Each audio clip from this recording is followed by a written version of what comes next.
Good morning students. मैंने आपको previous class में एलिमिनेशन के रिगार्डिंग बताया था, टर्मिनोलॉजी, इनकॉन्टिनेंस, रिटेंशन। आज अपन बात करते हैं कुछ बाउल एलिमिनेशन से रिलेटेड कॉमन प्रॉब्लम्स हैं, डायरिया, कॉन्स्टिपेशन, फीकल इन्फेक्शन। उनमें फर्स्ट अपन स्टार्ट करते हैं डायरिया। मैंने इस वीडियो को अब छोटा बनाया है, आपके वेलफेयर के लिए, आपको बेनिफिट है कि डायरेक्टली एक पेज के अंदर मैंने इसको बनाया है, तो डायरेक्टली आप इसको अपने नोट्स में लिख सकते हो। प्लस इसके अंदर थोड़ा कम टाइम लगेगा देखने के लिए और इजी रहेगा समझने में, सुनने में। ठीक है, तो डायरी स्टार्ट करते हैं अपन, डायरेक्टली वीडियो बड़ा ना हो जाए इसके लिए। डेफिनेशन में अपन स्टार्ट करते हैं कि डायरिया क्या होता है। ठीक है, तो डायरिया एक ऐसी कंडीशन है जिसके अंदर लूज लिक्विड और वाटर स्टूल आपको दिखाई देता है। ठीक है, एवरी डे, ईच डेज। ठीक है, या फिर अपन डायरेक्टली बात करते हैं 24 आवर्स, एक दिन के अंदर 3 टाइम से ज़्यादा आपको ऐसी कंडीशन देखने को मिले तो उसको आप डायरेक्टली डायरिया बोल सकते हो। ओके, तो डायरिया की डेफिनेशन देखो, इसमें लिखा है diarrhoea is a condition in which having loose liquid और वाटरी स्टूल ईच डेज। ठीक है, ध्यान रखना, ईच डेज या फिर more than 3 times in 24 hours. ठीक है, तो डायरिया समझ में आ गया। डायरिया क्या होता है? डायरिया एक ऐसी कंडीशन है जिसके अंदर लूज लिक्विड और वाटर स्टूल होता है मोर than 3 times in 24 hours. Okay, बात करते हैं इसके कोजेज की। क्या क्या कारण हो सकते हैं, क्या क्या कोज हो सकते हैं डायरिया के? तो गैस्ट्रोएंटेराइटिस। ठीक है, फर्स्ट वन देखिएगा, गैस्ट्रोएंटेराइटिस। गैस्ट्रोएंटेराइटिस क्या होता है? Infection in the intestine. Intestine के अंदर इन्फेक्शन हो जाना। आइटिस का मतलब आपको पता है, इन्फेक्शन। ठीक है, बैक्टीरियल इन्फेक्शन भी हो सकता है, वायरल इन्फेक्शन भी हो सकता है, पैरासाइट का इन्फेक्शन भी हो सकता है। एग्जाम्पल मैंने लिख दिया है, बैक्टीरियल इन्फेक्शन जैसे कि ई कोलाई है, वायरल इन्फेक्शन जैसे कि रोटा वायरस है, पैरासाइट इन्फेक्शन जैसे कि गर्डिया इंटेस्टाइनलिस है। ठीक है, ओके, इसके अलावा क्या कॉज हो सकते हैं? IBD, inflammatory bowel disease, inflammation bowel intestine disease, disturbance in the health, disturbance EASE is health, health के अंदर कोई भी disturbance, that is the disease. तो इन्फ्लामेटरी बाउल डिजीज, आईबीडी। ठीक है, जो क्रॉन्स डिजीज होती है, अल्सरेटिव कोलाइटिस होती है। ठीक है, सच मेडिकेशंस, कुछ मेडिकेशंस हो सकती है, एंटीबायोटिक्स हो सकती है, high dose of लेक्जेटिव and suppositories. ये क्या है लेक्जेटिव सपोसिटरीज? ये कॉन्स्टिपेशन में देते हैं। इनकी हाई डोज दे दो तो क्या होगा? डायरिया हो जाएगा। ठीक है, साइड इफेक्ट से। इसके अलावा एलर्जीज टू सर्टेन फूड्स, किसी पेशेंट को कुछ फूड से एलर्जी रहती है। ठीक है, किसी को गेहूं से एलर्जी रहती है, किसी को और कुछ, किसी भी फूड से। ठीक है, किसी भी कंटेंट से, तो वो फूड यदि पेशेंट इंजेस्ट कर लेता है तो डायरिया हो सकता है। ठीक है, contamination of the food and water, water और फूड कंटामिनेटेड अपन यूज करते हैं तो डायरिया हो सकता है। Contamination by the dirty hand, गंदे हाथों से अपन कुछ भी इंजेस्ट करते हैं तो डायरिया हो सकता है। ठीक है, फीको ओरल रूट से। Exposure to faecal infection, sorry not infection, exposure to faecal matter, कोई भी फिशेस को हाथ लगा दें या फिर एक्सपोज कर ले, उसको टच कर ले, ठीक है, तो डायरिया हो सकता है। ठीक है, फीको ओरल रूट से ही। मोर स्पाइसी और हॉट फूड, ठीक है, ज़्यादा स्पाइसी फूड अपन काम में लेते हैं खाने में। ठीक है, या फिर कोई ज़्यादा गर्म पानी पीते हैं, गर्म खाना खाते हैं, तो इससे इंटेस्टाइन पेरिस्टाल्टिक मूवमेंट ज़्यादा हो जाते हैं, पहले से ज़्यादा हो जाते हैं, जिससे डायरिया कोज हो सकता है। इसके बाद में अपन डायरेक्टली आते हैं टाइप्स के ऊपर।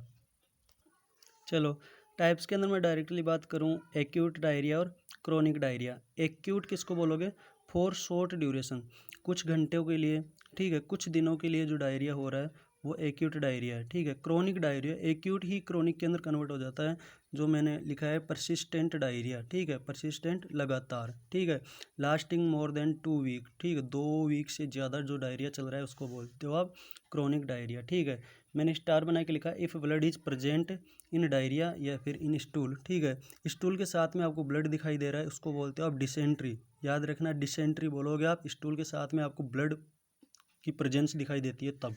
ठीक है, अब बात करते हैं सिम्टम्स की, क्या क्या सिम्टम्स शो हो गए। आपको पता है कि जो मैंने डेफिनेशन में बताया था सेम वही, एब्डोमिनल पेन और क्रैम्प्स। ठीक है, आपको पता है डायरिया के अंदर एब्डोमिनल पेन होता है, क्रैम्प्स आते हैं। ठीक है, पेरिस्टाल्टिक मूवमेंट ज़्यादा हो जाते हैं। थिन और लूज स्टूल डेफिनेशन के अंदर यही है, वाटरी स्टूल डेफिनेशन में भी यही है।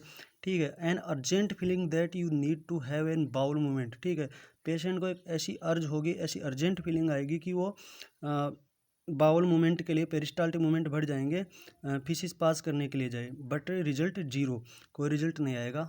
ठीक है, weight loss, loss of appetite, dehydration, फैटिक, ठीक है। नोजिया, वोमिटिंग, ये बिल्कुल जनरल सिम्टम्स है, ये आएंगे ही आएंगे। ठीक है।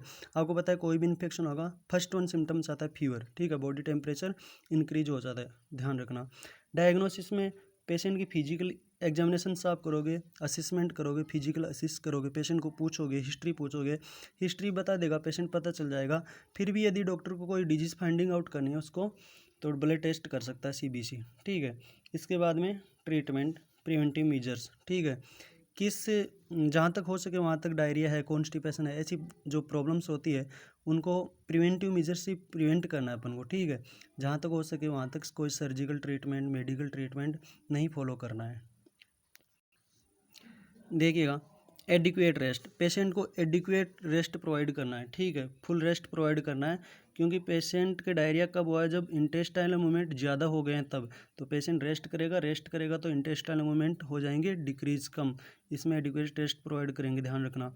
ट्रीट डिहाइड्रेशन, पेशेंट डिहाइड्रेट हो गया था, फ्लूइड लॉस बहुत ज़्यादा हो गया था, उसको वापस रिहाइड्रेट करना है। ठीक है। ORS, ओरल रिहाइड्रेशन सॉल्यूशन देंगे। ठीक है। IV फ्लूइड की ज़रूरत होगी तो IV फ्लूइड भी लगाएंगे। ठीक है। मेडिकेशंस, यदि मेडिकली ट्रीटमेंट डॉक्टर प्रेस्क्राइब कर रहा है तो एंटी डायरियल मेडिकेशंस, ठीक है, जैसे कि लोप्रामाइड आती है, बिस्मथ सबसेलिसाइलेट आती है, ये मेडिकेशंस प्रेस्क्राइब करेगा। ठीक है। ये एंटी डायरियल मेडिकेशंस है।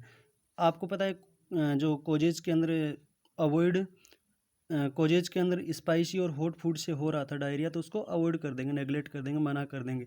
पर्सनल हाइजीन मेंटेन करेंगे, फूड हाइजीन, ठीक है, toilet hygiene, safe drinking water. जो कोजेज में हो रहा था उसी को मॉडिफाई करना है, वहीं पर सुधार करना है, उसी को ठीक करना है।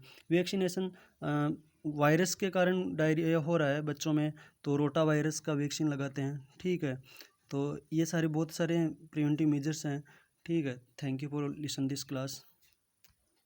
वीडियो में मैंने डायरेक्टली बिल्कुल शॉर्ट में बताया है, डायरेक्टली क्लास में बताएं, बोर्ड रहे हैं तो काफ़ी टाइम ले सकते हैं, वीडियो अपलोड होने में प्रॉब्लम्स आती है। ठीक है। Okay, thank you for listen this class.